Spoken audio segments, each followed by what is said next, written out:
still waiting for the Digitakt 2 to get its full manual slice mode? Well, don't hold your breath, dude. But what if I told you you can fake it using the preset pool?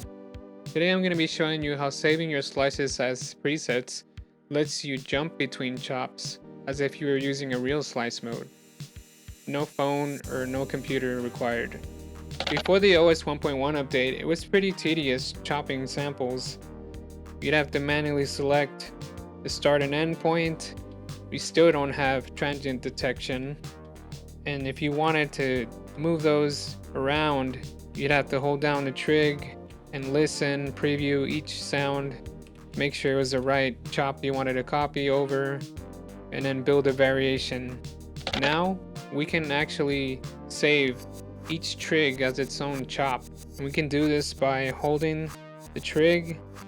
You hold the TRIG down, press perform or the kit button, and instead of saving it as a preset, hit the left arrow, add to preset pool, and now give it a decent name because we're going to be doing this multiple times, and you want to copy this name. Save that.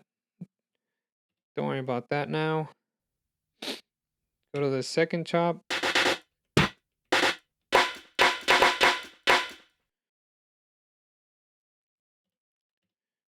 Preset, paste the name, change the number to 2, save. So once we have those saved within our preset pool, we can go to function, trig, go to the preset pool. Now we have those chops ready to play and make a variation. So let's make a second page. Go to that second page and loop it.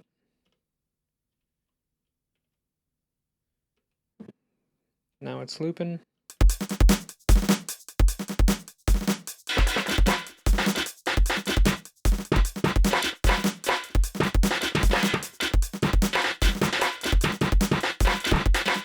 Well, now that we got a variation going, we can talk about one of the other pain points we had before this update, which is that each TRIG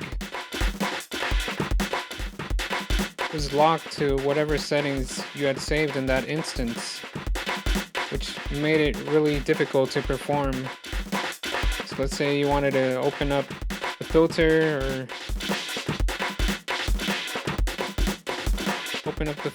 or add a delay. You see, it only does that for that instance while you're moving it, but it does not activate on all the TRIGs.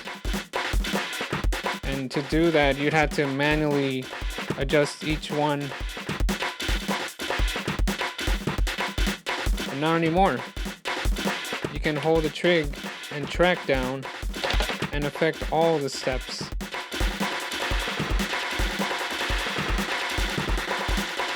Which becomes its own kind of mini control all, but just for the specific track. We can even affect just this page as well if we wanted to give this variation. See, spin it up a little bit. See, now this page has its own tuning. We can even give it its own reverb too, or sound rate reduction.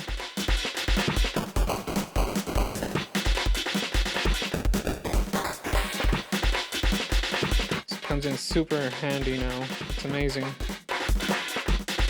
And then whenever you want to go back, you just reload that pattern.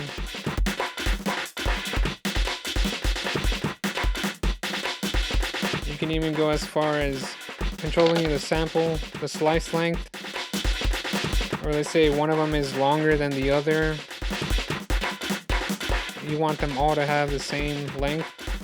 You can basically reset all of them to 0 by pushing all the way to the left, and then you can slowly open up.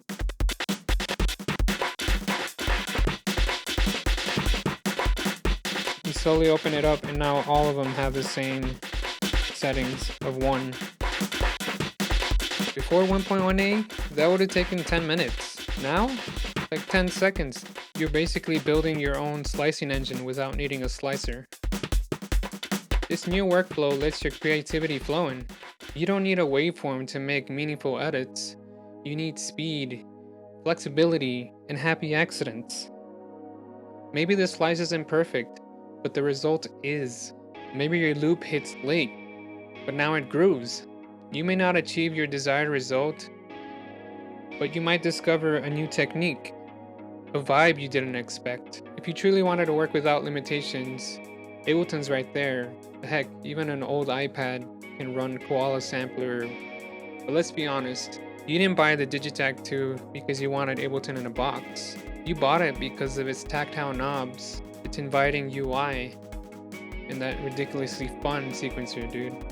Look, yeah, manual slicing would be amazing, but this is way more creative than people are giving it credit for. The new update didn't just patch a few bugs, it turned a missing feature into a workflow advantage. So try it, get weird, embrace the off-grid slices, the broken loops, the mistakes, because on the Digitakt 2, that's where the magic happens. If this helped you rethink your workflow, drop a comment, hit like and sub to the channel. Until next time, keep chasing those happy accidents, one pattern at a time. Stay creative, y'all. Peace.